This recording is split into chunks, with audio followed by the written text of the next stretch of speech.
नमस्कार। माँ भवानी देवी दुर्गा की आराधना के लिए जो 9 तिथियां होती हैं उन्हें नवरात्रि क्यों कहते हैं, नव दिवस क्यों नहीं कहते?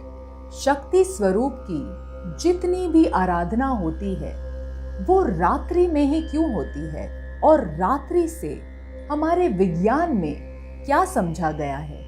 इन सभी क्वेश्चंस के सीक्रेट आंसर्स दुर्गा सप्तशती में है, जिसमें इंडिविजुअल लेवल से लेकर कॉस्मिक लेवल तक के सारे कॉन्सेप्ट्स हैं।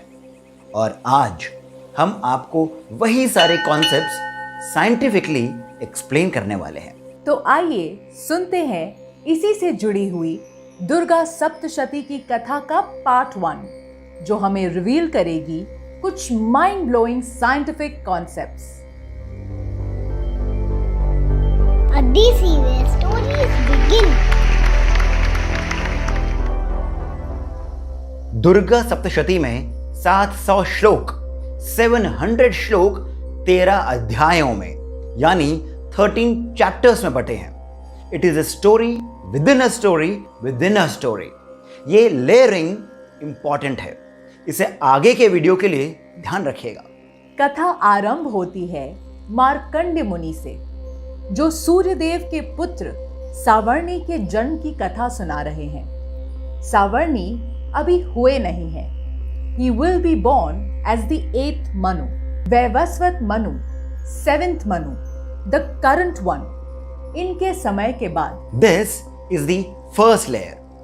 सावर्णी मनु के जन्म की कथा सुनाते हुए मार्कंडेय मुनि दूसरे मनु स्वारोचिष मनु के समय की एक कथा सुनाते हैं। That is the second layer.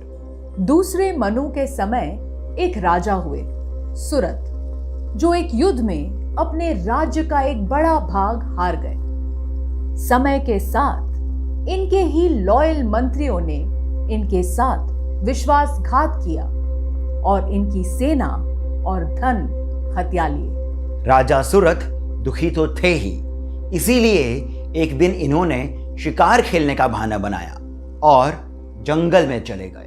वहां एक मुनि का आश्रम देखा, जहां पर भयानक जानवर भी शांति से घूम रहे थे।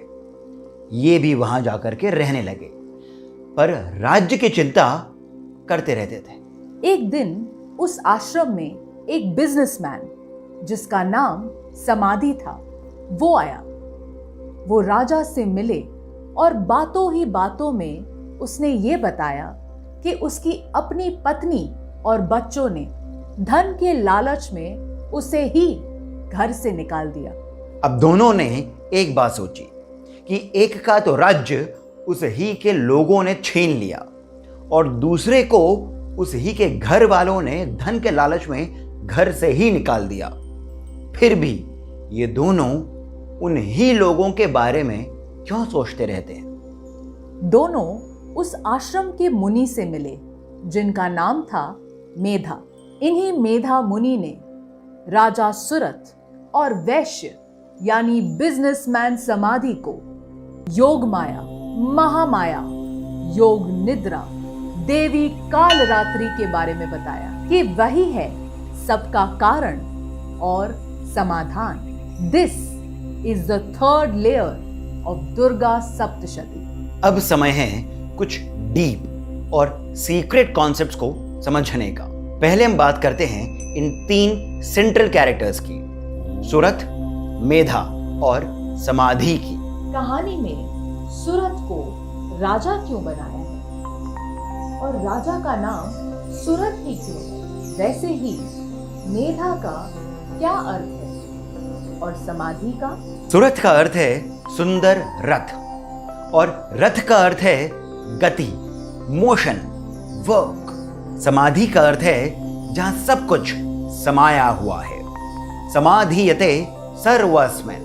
अब सुरथ और समाधि का ही एक एक अर्थ और है। सुरथ वो है जिसकी चेतना जागृत है, the one whose consciousness is awakened। और समाधि का दूसरा अर्थ है ज्ञान, यानी सुरथ और समाधि दोनों का एक ही अर्थ है, पर एक कर्म की ओर झुका है और दूसरा मोक्ष की। और अब मेधा। मेधा का अर्थ है बुद्धि, विवेक, विजडम। कहानी में सुरथ और समाधि दोनों प्रॉब्लम लेकर मेधा के पास आए सल्यूशन के लिए, यानी कर्म और मोक्ष दोनों ही माया में बंधे हैं और केवल विवेक ही समाधान दे सकता है। कितना डीप येट कितना सिंपल। कहानी में ही सारा ज्ञान कह डाला मार्कंडेय मुनि ने। पर ये तो अभी शुरुआत है। दुर्गा सप्तशती को 3 भागों में देखा जाता है। पहले में महाकाली कालरात्रि के बारे में है, दूसरे में महालक्ष्मी महिषासुर मर्दिनी के बारे में है, और तीसरे में महासरस्वती निशुंभ शुंभ हननी के बारे में है। फर्स्ट पार्ट की कहानी कहते हुए मेधा मुनि सुरत और समाधि को कहानी कहती है उस समय की जब एक कल्प का अंत हो गया था और हर ओर केवल अंधकार था। महाविष्णु योग निद्रा में थे। तब उनके कानों के मैल से 2 असुर पैदा हुए, मधु और कैटभ। ये भयानक थे और जब इन्होंने ब्रह्मा जी को तपस्या करते देखा, ये उन्हें मारने दौड़े। ब्रह्मा जी ने जब देखा कि महाविष्णु तो योग निद्रा में है, तब उन्होंने विष्णु जी की ही शक्ति निद्रा देवी की आराधना कर विनती करी कि वे ही महाविष्णु को जगाएं। ब्रह्मा जी की यही आराधना तांत्रोक्त रात्रि सूक्त है, जिसमें काल रात्रि महाकाली की महिमा बताई गई है। और इसी रात्रि सूक्त में कॉस्मिक साइंटिफिक विजडम छुपा है। और इसी से हम ये भी जानेंगे कि नवरात्रि का साइंस क्या है और रात्रि का अर्थ क्या हुआ। और याद है, हमने दुर्गा सप्तशती को story with in a story बताया था। So now let's find out the logic. हमें इसे 3 लेवल्स पे समझना होगा, कॉस्मिक, स्पिरिचुअल एंड इंडिविजुअल, यानी अधिदैविक, आध्यात्मिक और अधिभौतिक। वेदों के अनुसार अक्षर पुरुष से ही इस सृष्टि की उत्पत्ति हुई है, यानी अक्षर पुरुष या फिर निराकार ब्रह्म ने ही इस जगत को रचा है। अब रचना यानी क्रिएशन तो थॉट से होती है, और थॉट्स के लिए तो हमें स्वप्न देखना होगा, यानी क्रिएशन को ड्रीम करना होगा। ये वैसा ही है जैसे हमें जब फ्यूचर प्लानिंग करनी होती है, या फिर जब हमें आगे का 1 घंटा भी प्लान करना होता है, तो हम पहले उस थॉट को अपने ड्रीम में लाकर, जागते हुए ही सही, और उस ड्रीम में लाकर पहले फुलफिल करते हैं, और फिर रियलिटी में हम उस प्लान पर चलते हैं। अब हम बात कर रहे हैं कॉस्मिक क्रिएशन की। अब इन्हीं निराकार ब्रह्म को जब क्रिएशन करनी है तो ड्रीम करना है, जिसके लिए निद्रा आवश्यक है। निद्रा यानी अंधकार, पर निराकार ब्रह्म तो प्रकाशमय है। ये दोनों अंधकार और प्रकाश एक साथ हो ही नहीं सकते। और इसी कारण परब्रह्म ने अपने मन में, चित्त में ही एक स्वप्न की रचना अपने चित्त से प्रकाश को बाहर लाकर करी। अब इस स्वप्न में, इस सपने में अंधकार है। अंधकार है यानी रात्रि है।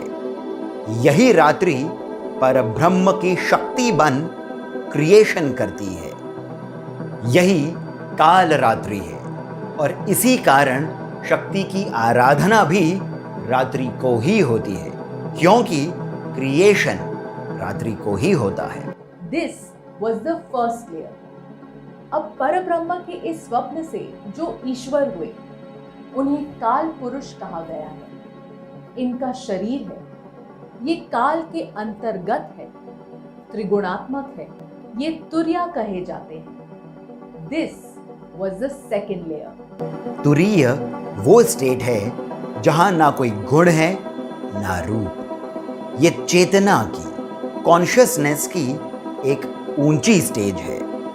ये एक थॉटलेसनेस की स्टेट है और इसी कारण इस लेयर में ईश्वर को निर्गुण और सगुण दोनों ही समझा जाता है, क्योंकि ये निर्गुण होते हुए भी काल रात्रि के, योग माया के अंतर्गत है। अब आती है थर्ड लेयर, जहां यही काल पुरुष अनेकों नारायण की उत्पत्ति करते हैं, जिनसे इन टर्न हमारा ये यूनिवर्स बना। This is a story with in a story with in a story. इसी को आध्यात्मिक लेवल पर, स्पिरिचुअल लेवल पर जागृत, स्वप्न और सुषुप्ति की स्टेजेस कही गई है। जागृत स्टेज में बॉडी या माइंड के लेवल पर कॉन्शियसनेस को, चेतना को समझा जाता है। स्वप्न स्टेज में सूक्ष्म शरीर का एक्सपीरियंस होता है और सुषुप्ति में कारण शरीर का अनुभव होता है।